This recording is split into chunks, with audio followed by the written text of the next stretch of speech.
Hello and good morning from Tacoma. We are at the 2023 Northwest Pinball and Arcade Show. Very happy to have you all here at the Geek Gamer TV stage. We're going to be kicking off a full slate of seminars today, and starting us off, if you've ever wanted to know about, how a pinball machine works, the ins and outs, and all that fun stuff, we have a presentation called "So, What is Fun with Pinball?" And I'd like to everybody here in the audience to give a nice warm welcome here to Mark Gibson. Hi there, and thanks for coming. I'm glad to be here. My first time here at the show, in the Northwest Show. I'd like to take you on a tour of what led me to build that exhibit that's out there on the floor. If you haven't seen it, there's a big bundle of wacky stuff that I've made over the years, and this is sort of the backstory of how I got here from there. I'm a longtime collector. I started out like probably most of you, collecting and hunting, the thrill of the hunt, buying and selling, restoring, that sort of thing. But since that time, I've kind of wandered into a far corner of the hobby. A little closer, they're saying. I wandered a little. So I started out, as most of you have, but I kind of wandered into my own corner of the hobby, sort of not just out in left field, but like in the parking lot behind the stands behind left field. That's where I live now. And this is going to be the story of how I wandered out there. All right. So back in the day in Colorado, where I live, a good friend of mine, Dave, used to run regular open houses. He had a nice big collection, and 2 or 3 times a year he would open up his house for the whole weekend for anybody to come through. And that was all great, but I thought, Dave, you're doing all the work yourself. Let's share that responsibility. So we started doing these roaming open houses where we would coordinate 3 or 4 collectors, and over the course of a weekend we might see 100, 200 games just by moving the people around instead of moving the games around. So at one of those open houses, I had the good fortune, a friend of mine just brought with him an orphaned head from an EM game. He says, I have no use for this, I hope you do, and he sort of left it in my driveway. So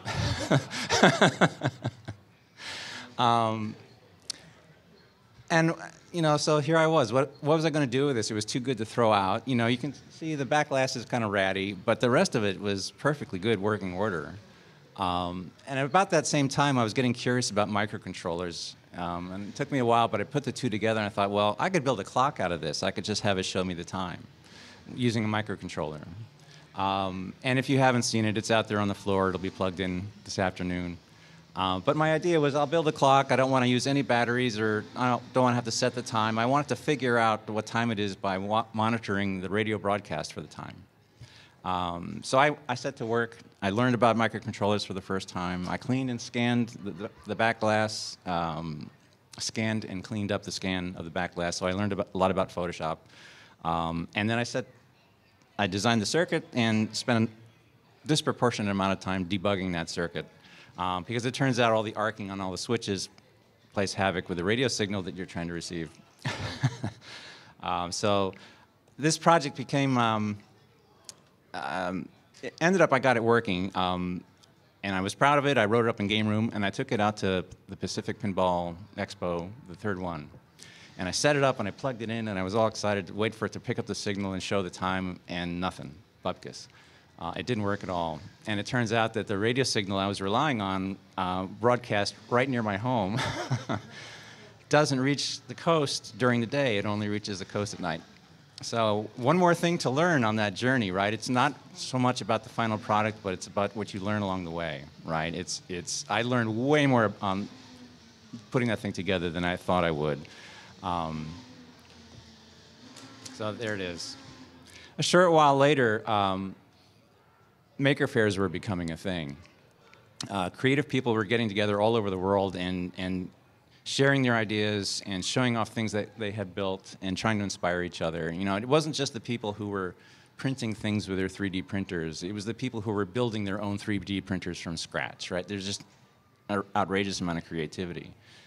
And after a while, we got one of our own in northern Colorado, and a friend of mine who was familiar with my restorations and things said, well, why don't you take one of your restored games to Maker Faire and show that off? And I thought, well, I love the whole Maker Faire idea, and kind of like my restorations, but there's really not anything very makey about that, right? There's not a lot of creativity that went into that. And I had to give it some thought. And I took inspiration, from others. I wanted to express how cool all the insides are. I'd been through a lot of games, and I was always fascinated by, oh, this is a new way of doing that. It wasn't that clever. How can I share that with people? So I took some inspiration. I don't know if you've all seen the Visible Pinball. Mike Sheese at the Pacific Pinball Museum put together several of these now.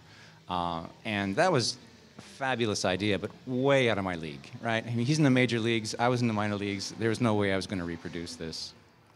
But I had another idea. There's a collection of mechanical models that were built over 100 years ago, and they were used for teaching, right?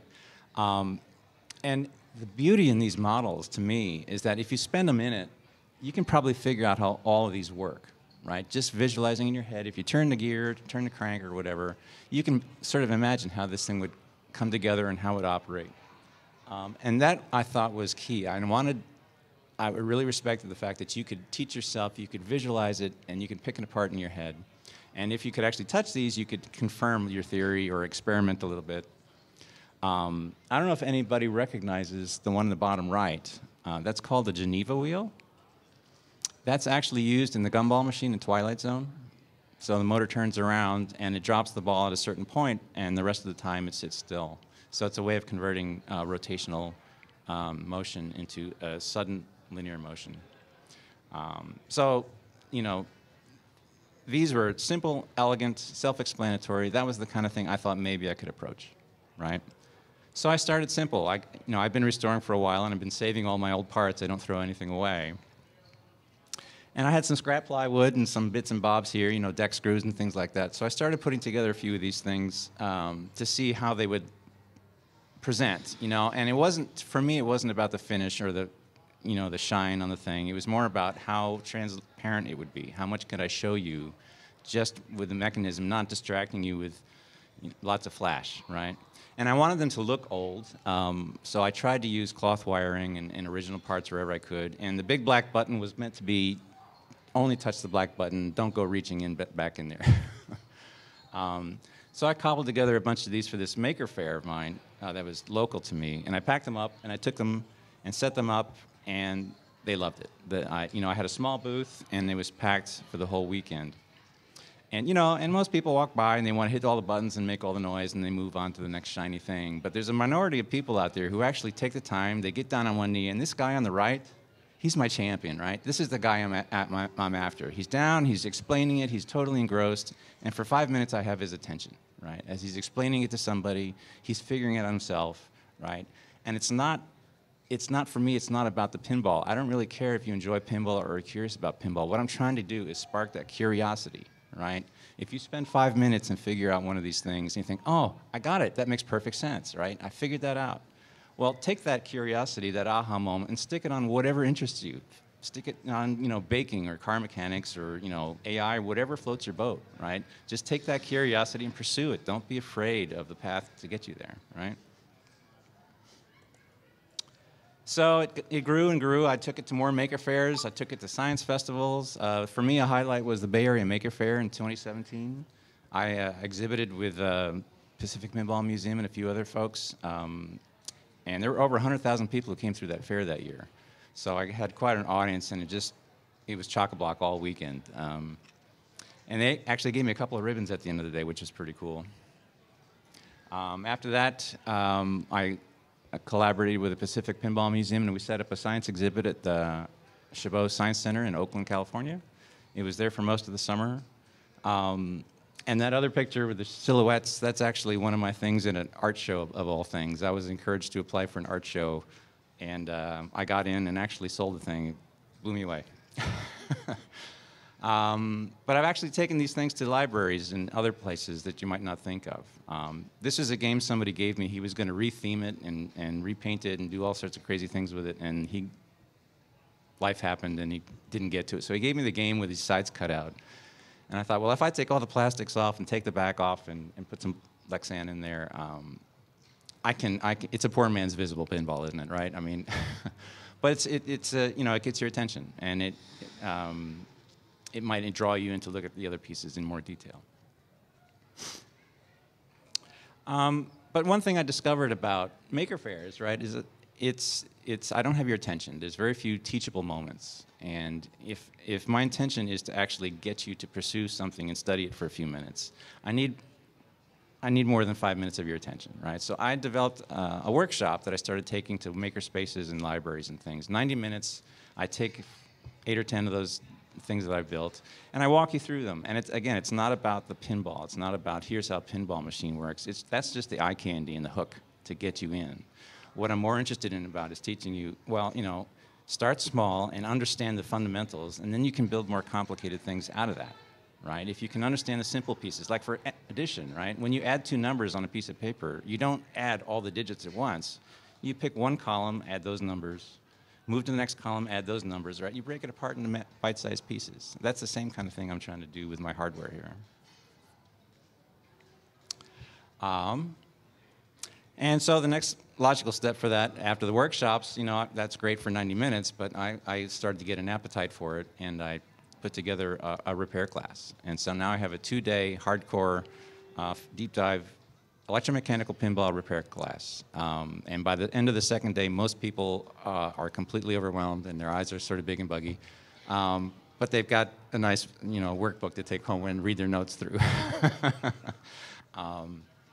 So that's where I am today. I haven't been doing, COVID kind of put a damper on the whole workshop thing, but the classes are still going pretty well. So I teach them whenever I can find an audience and a room to teach it in. So with a few simple pieces under my belt, I started to build more elaborate things. Mostly because I needed to keep my interest in it, but also to demonstrate how you can build more and more elaborate things when you start with the basics, right? So this is one of the pieces out on the floor. The steel part is just a ball lift out of a bingo machine, but I needed a way to get the ball from the higher level to the lower level. And so that's just me showing off, right? That's just a fun way of doing it and try to capture people's attention to maybe dig in, well, how does it actually get from the bottom to the top, since that's the more interesting part, right? And then another of the pieces, I started to get interested in slow motion, right? A lot of people can't visualize things in real time, right? So slowing things down maybe might help you understand how it works more. So I built this ridiculous thing with another microcontroller and stepper motors and things like that. Today, maybe you can do it with, your iPhone and slow motion video, but where's the fun in that? So this was my first attempt at trying to demonstrate things in another way. I'm a very visual thinker, and I think some other people are as well. So I try to tap into that way into your head. So after the simpler stuff, I started to get more elaborate. I got a hold of a hay burners horse unit, and I got a hold of a man running unit from a pitch and bat game. And I just couldn't set them up on a board with a couple of buttons to make them go. That just seemed like that wouldn't be interesting at all to me. I needed to make these engaging, compelling, and have some sort of reward for them, right? So these are 3 games that I built in order left to right to get more and more complicated. And again, it's meant to show what you can do if you understand the basic pieces, but also to pull you in, right? To engage you, to make you figure out a little bit more about what's going on. And also just to show off the beauty and the ingenuity of some of these devices, right? You've probably all seen a pitch and bat game, but maybe you've never seen how the mechanisms underneath work. I made these a little harder than maybe I should have, because most of them have parts from 2 or 3 different manufacturers cobbled together, so it means multiple transformers, multiple voltages. But again, it's about the journey. It's about what you can learn to put these things together, not necessarily about the final product, right? I also got a new respect for the game designers. The baseball machine here on the right has a simple skill shot with a ball travels back down to the shooter. And just getting that ball to travel and close the switch in a reliable, consistent manner took a disproportionate amount of time. And just, getting it to travel 4 inches the way I'd intended, I can't imagine putting together a whole play field, so kudos. At one point, at one of the shows, Mark Mandeltort from Marco actually came up and was going through the booth, and he suggested, trying to develop something that I could market, I could maybe sell, right? This has all been demonstration up to this point. And he thought, you know, it'd be kind of neat if I could build something that people might want to take home with them. So I spent a lot of time thinking about what's the smallest, simplest thing that I could build that might be of interest, that wouldn't cost a fortune, that wouldn't take too long to put together. So I went through multiple iterations of this, designed it up in SketchUp and made the parts and actually had to build it 3 or 4 different ways to get it to work the way I wanted to. But it ended up working pretty much as I had in mind, and this is out there in the exhibit as well.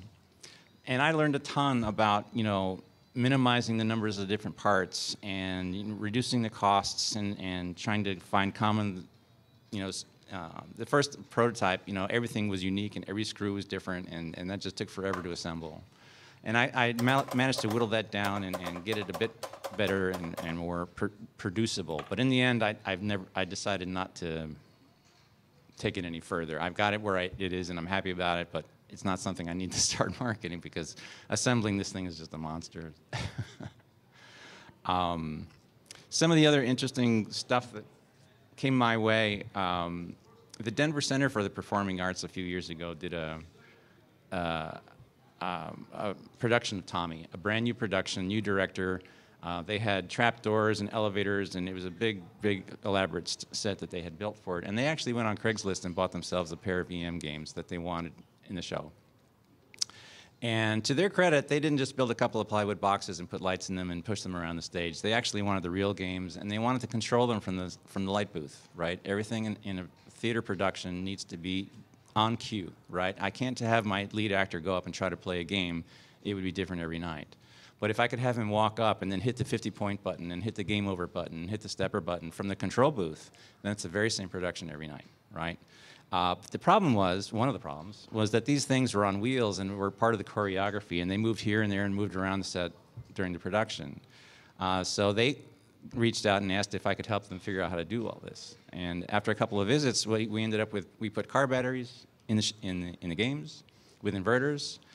We had radio-controlled relays that we hijacked certain functions. He wasn't playing a complete game, but we could certainly control certain things. After a few trials, we realized, well, we don't have the power to do a full reset, for example. So we had to disable certain things so they wouldn't defeat the battery, right? But in the end, it worked the way it was intended. It was pretty cool. And then after the show, we had to peel all that out, and I made a point that I wanted these not to be junked, but I wanted them to get back into the collector community. So they're back out there somewhere. I lost track of them. And you can't have a show of Tommy without having a few games in the lobby, so I provided them a few of my games out in the lobby, and there was one backstage for the cast and crew as well. Going back to the visualization thing, you know, I started to experiment with, you know, how can I make some instructional videos to demonstrate parts of games that maybe people don't understand as well as they'd like to. And the score motor seemed like a great candidate. It's a big monster of cams with switches mounted all around, and pulling that apart is a challenge for most of the collectors I encounter. So I had this idea of a radar map that would sweep across the chart to indicate what switches are closing when, and how could I correlate that with a motor. And this is one of the first instructional videos I came up with. And what it's trying to just show is when switches are closing relative to each other, according to the, you know, how it's consistent with the schematic and the charts you find on the schematic.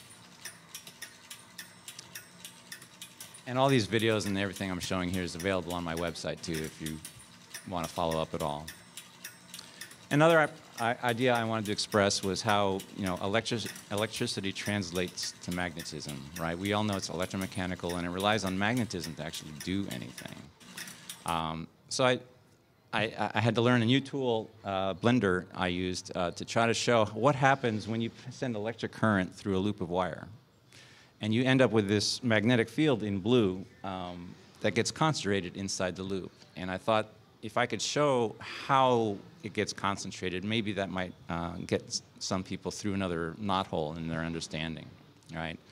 So all this video is trying to show is how that loop is concentrating magnetic field inside the loop and not outside.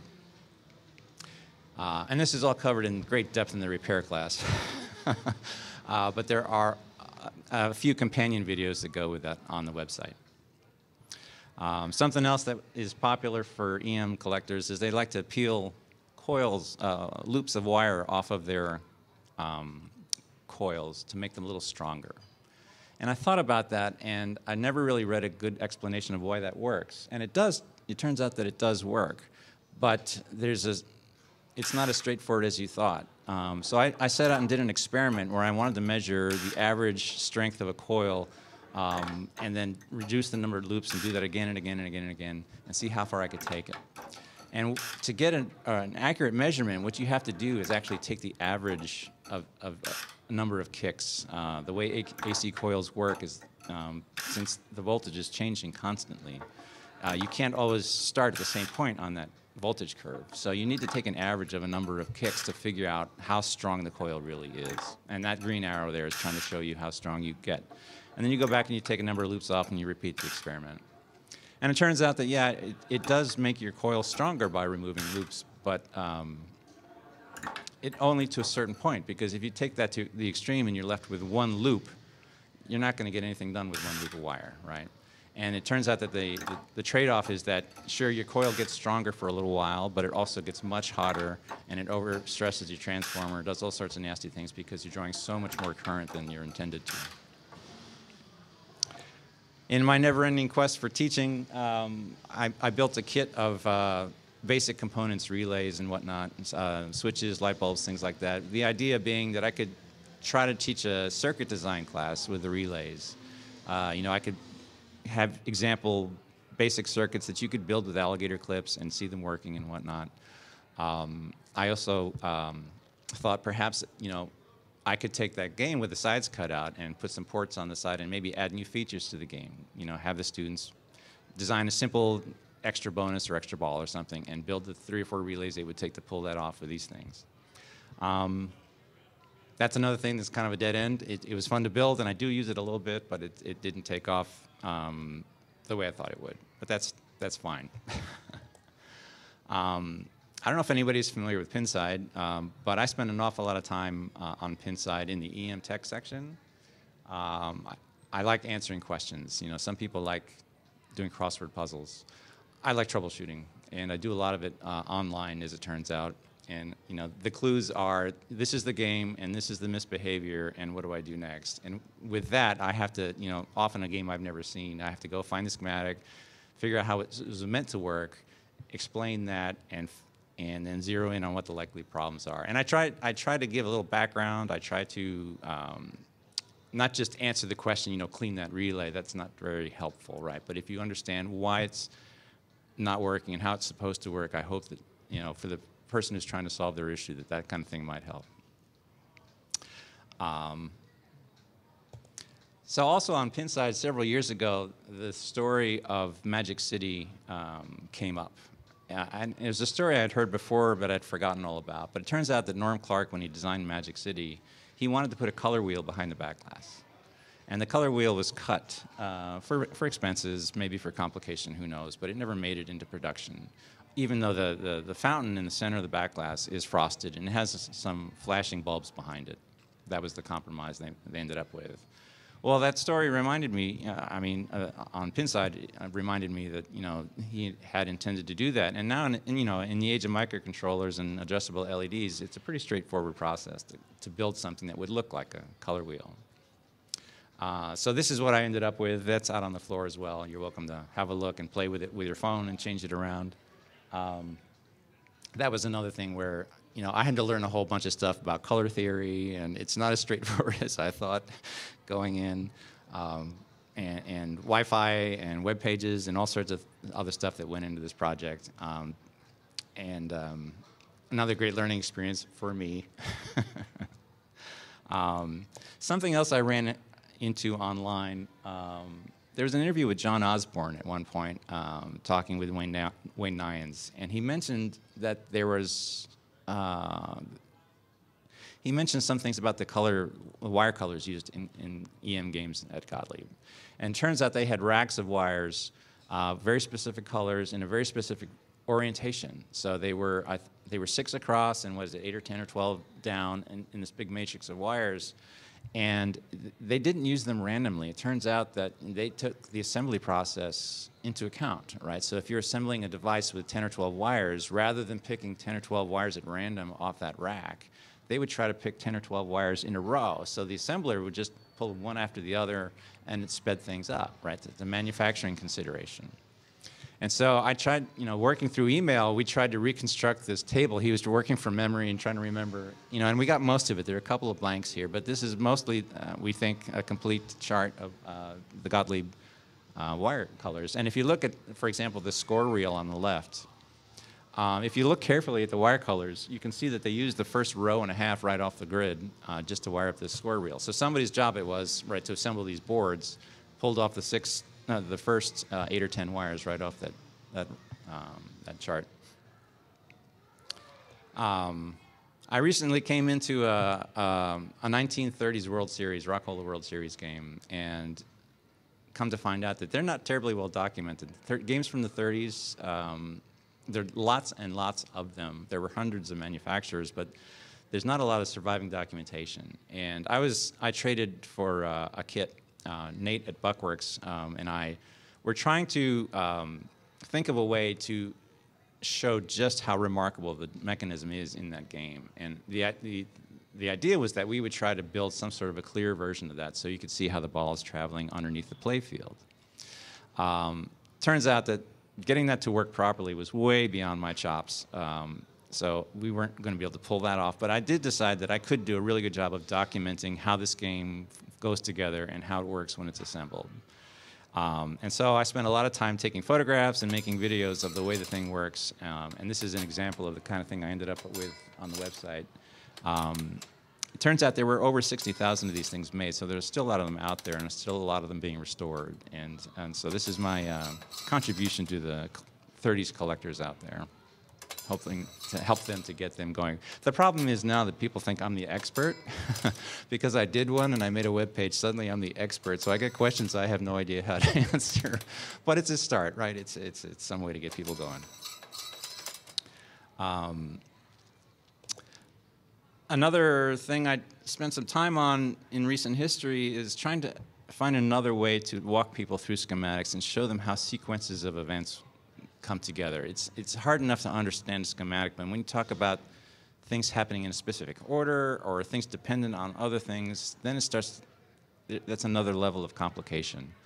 And I thought, there's got to be a simple way where I can extract just the relevant piece of the schematic and show the motor and the timing chart and the basic elements and run that simulation and express how that machine, how that circuit would work.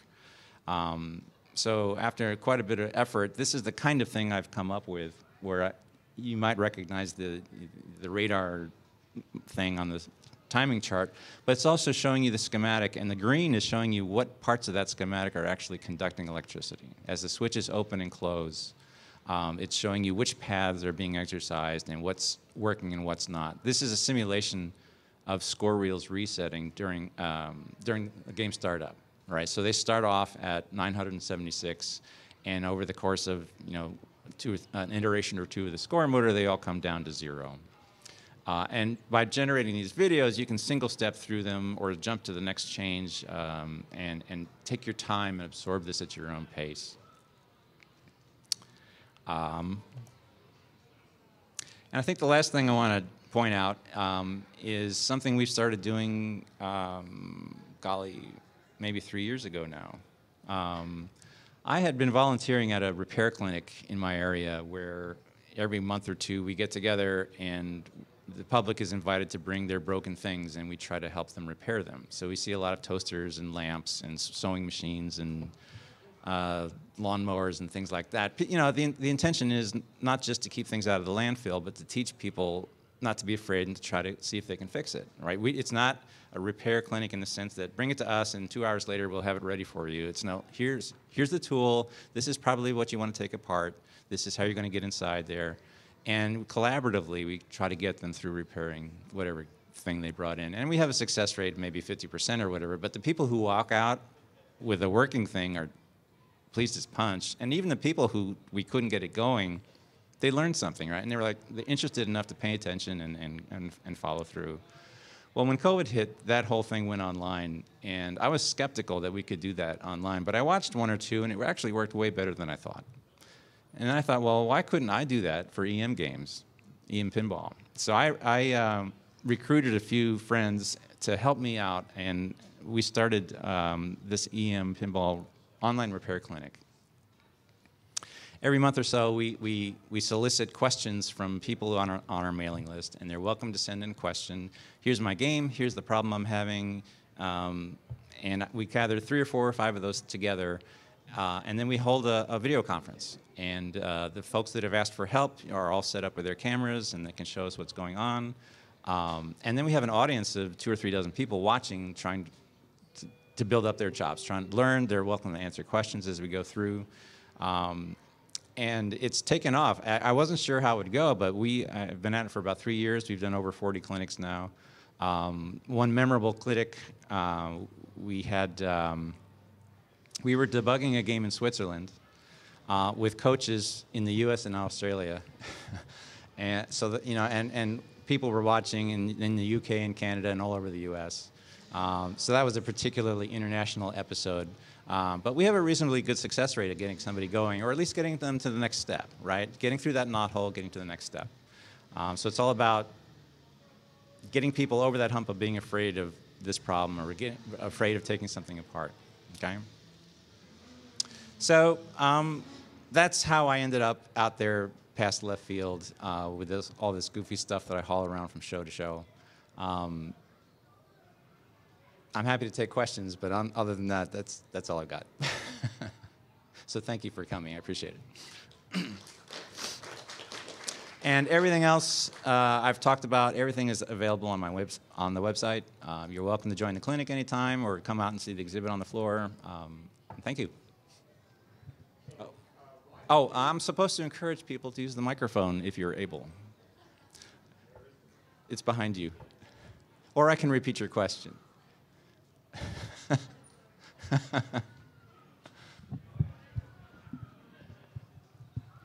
Hi, so this is great. So it seems you really focus on more vintage electromechanical things. I'm just wondering if that was an intentional choice or if you were drawn to that. It was both. It was both intentional, and it's more my personal preference. I think for teaching, for an introduction, using electromechanical devices is much more straightforward, right? Everything is tangible, and ultimately, when we identify your problem, you can usually point to it and touch it and see it, right? Whereas on a solid-state game, it's much harder to point at something and say, that's my problem, right? I can use evidence to say, well, it's likely that chip or likely that driver transistor, and maybe with an oscilloscope you could prove it to yourself. But otherwise, on an EM game, oh, that switch is not closing, or that switch is dirty, or that stepper is greased up and it's not moving properly. I can visually show you what's wrong, right? So, sure, I mean, there's certainly an opportunity for somebody to step up and do this kind of thing with solid state, but it's not my wheelhouse. All right, we good? All right, well, thank you. See you around.